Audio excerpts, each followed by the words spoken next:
اپنے بیٹے کا یا بیٹی اگر منع نہیں ہے تو مدرسے کے بچوں کو قرآن خوانی بلاؤ. اپنے بچہ 1 سال کا ہوگا 2 سال کا ہوگا کسی غریب کے یہاں تم چھت ڈلوا دو, کسی غریب کے یہاں نل لگوا دو, کسی غریب کی بیٹی کی شادی کے کام میں آ جاؤ.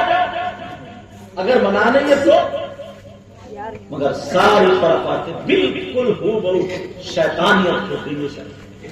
بولو نہیں ہے شادیوں کے موقع پر ساری کی ساری باتیں ہو رہی ہیں جو یہود اور نصارہ ایک جو بھی پتہ نہیں ہے کہ مدینے میں نبی کی بیٹیوں کی شادی کیسے ہوئی تھی, مکے میں کیسے ہوئی تھی, اللہ والوں کی بیٹیوں کی شادی کیسے ہوئی تھی, انہوں نے برتھ ڈے منایا تھا یا نہیں منایا تھا, اگر منایا تھا تو اس کا طریقہ کیا ہے کیسا ہو, ایک بھی پتہ نہیں. جو موبائل میں دیکھ لیا اور بات وہی چل گیا بالکل ڈائریکٹ یہود اور نصارہ کا طریقہ ہمارے گھروں میں گھروں میں نہیں گیا تھا. صبح کو جب تم فجر کی نماز پڑھ کے پہلے آتے ہوگے کسی نہ کسی عورت کی قرآن کی پڑھنے کی آواز آتی ہوگی. اب آتی ہے آتی ہے نہیں آتی. سب موبائل. نبی نے فرمایا تھا کہ مسجد کی دیواریں بولیں گی, دیواریں جوتے کے تسمے بولیں گے قیامت کے قریب, جوتے کے تسمے سمجھے. جوتا کا تسمہ تمہیں بتائے گا کہ تمہارے گھر کون مہمان آنے والا, کب کو آئے گا, ایس ایم ایس چلنا ہے نہیں چلنا ہے. سینوں کے پاس سے تمہاری رانیں بولیں گی, رانیں تمہاری رانوں سے گانوں کی آوازیں آئیں گی, میوزک کی آواز آئے گی. آج دیکھ لو ایسا پہناوا پینٹ ہے, پینٹ میں موبائل رکھا, نماز ہو رہی ہے, ٹو ٹو ٹو ٹو ٹو ٹو موبائل بج رہا, میوزک بج رہا, گانے چل رہا ہے. سمجھے وہ بھی اس کو اتنا اہم سمجھتا ہے, اتنا اہم بات وہیں سے نہیں, جیسے مر جائے گا اگر کسی کال نہیں اٹھائے گا, سمجھے مر جائے گا, بات جلدی سے نکالا, سب کچھ چھوڑا, سب میں سے نکلا, ایک طرف ہوا, ہلو ہلو بات کر رہے, جیسے پتہ نہیں کون سی حدیث ہے, کون سا کیا ہے, پورا خاندان بھوکا مزہ کوئی. اور اب تو لوگ بھی یہ کہتے ہیں یار میں تمہیں 8 دن تک فون کر رہے ہو کہ تم فون نہیں اٹھا رہے, لگ رہا ہے محبت ختم ہو گئی. اچھا اسی کا نام محبت ہے.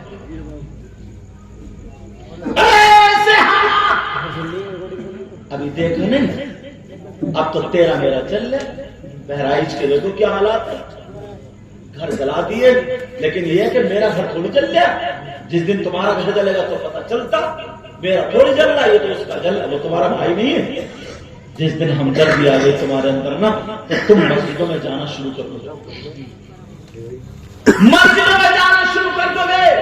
چلو بات آگے چلو, وہ کون ہے جس پہ اللہ کی لعنت برستی ہے, لعنت اللہ علی الکاذبین, جھوٹوں پر اللہ کی لعنت.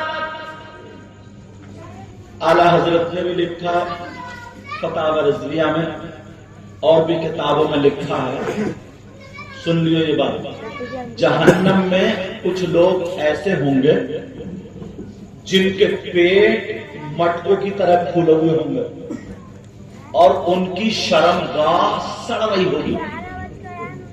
سن لیو بیٹا, ان کی شرمگاہ کیا ہوگی, سڑ رہی ہوگی, اور انہیں پیشاب لگے گا بڑی شدت سے, بڑی زور سے, مگر پیشاب اترے گا نہیں.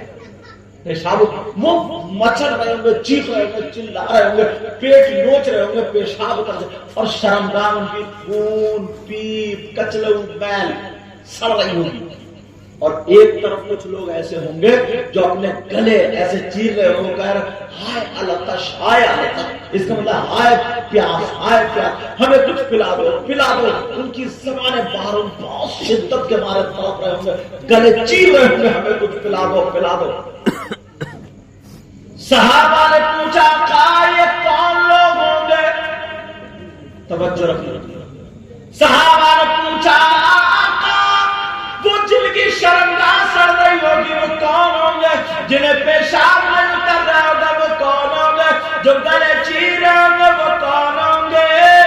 اب ذرا سنو, کچھ دیر کے بعد انہیں پیشاب لگے گا, اب پیشاب ان کا اترے گا, نکلے گا, تو پیشاب کے ساتھ پیپ, دودھ, کچلو, گندا میل سب ایک جگہ جمع ہو جائے گا, اور جو پیاس کے مارے تڑپ رہے ہوں گے نا ان کو وہی پیشاب, خون, پیپ, کچلو پلایا جائے. حدیث کا مفہوم اب ذرا سن لیو کون لوگ ہوں گے. صحابہ نے پوچھا کہ یہ کون لوگ ہوں گے, نبی روتے جا رہے اور کہتے جا رہے ہیں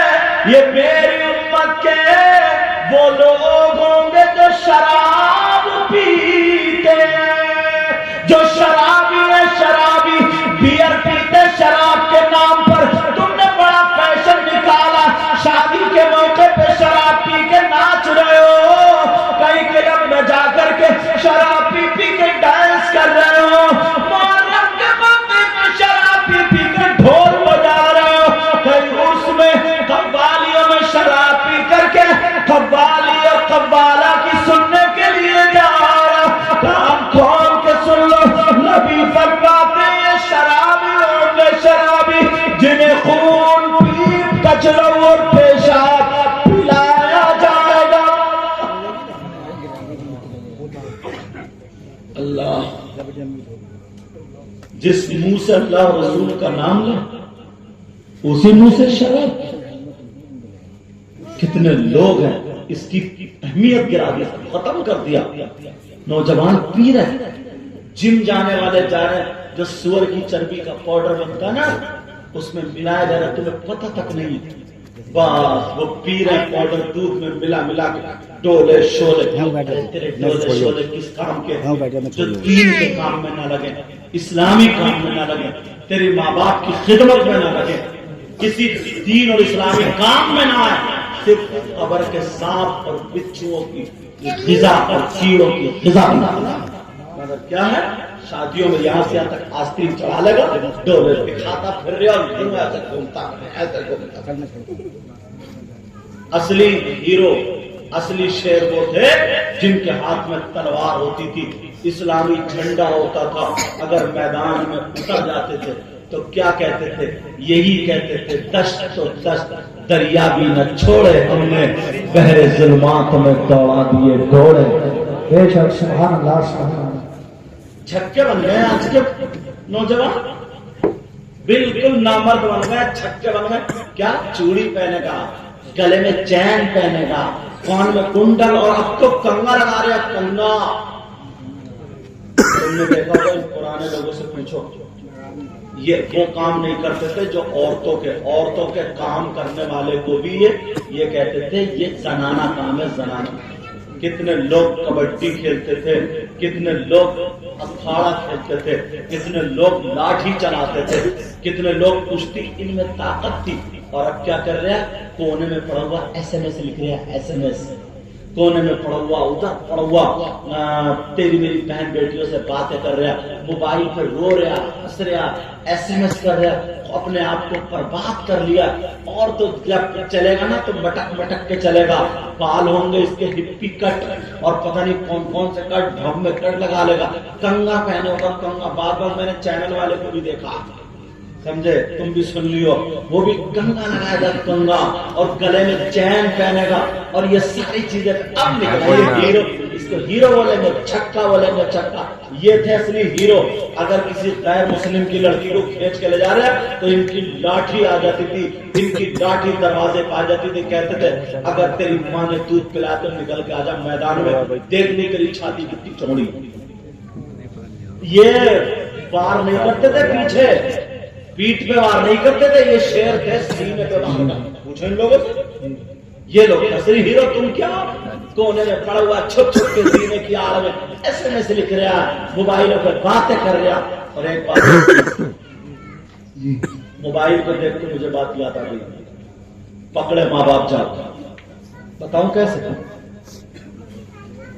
جس کی اگر نا بیٹی ہوتی تھی, لڑکی تو وہ اپنے آپ کو حقیر سمجھتا تھا, کم تر سمجھتا تھا. یہ سوچتا تھا یار میری قسمت زیادہ اچھی نہیں ہے, سب بیٹیاں ہی بیٹی, یہ سمجھتا تھا. میرے نبی نے ایک دن تقریر, بیان کی تقریر فرمائی اور کہا جب چہرہ دے گا کہو لوگوں, بیٹیوں والوں پریشان مت ہو. اگر جس کی 3 بیٹیاں اور وہ 3 کی صحیح پرورش کر دے, صحیح لفظ یاد رکھو, صحیح پرورش کر دے تو وہ جنت کا حقدار ہے. بیٹیوں والے خوش ہو گئے, اور یہ بیٹیوں کی وجہ سے جنت مل رہی. یہ تو بیٹیاں برکت بھی ہو گئی, رحمت بھی ہو گئی. ایک صحابی کھڑے ہوئے کہنے لگے آقا اگر جس کی 2 بیٹیاں ہو تو نبی نے فرمایا اگر 2 بیٹیاں اللہ نے دی ہے اور وہ ان کی صحیح پرورش کر دے تو وہ بھی جنت کا حقدار ہے. اور خوش ہو گئے لوگ. ایک صحابی اور کہہ رہے آقا اگر جس کی 1 بیٹی ہو تو نبی نے فرمایا صحیح پرورش کر دے تو وہ بھی جنت کا حقدار. تو بیٹیوں کو تم غلط سمجھ رہے ہو, بیٹیوں کی وجہ سے جنت. مگر اس کی ٹکر پہ جو حدیث لائے ہوں وہ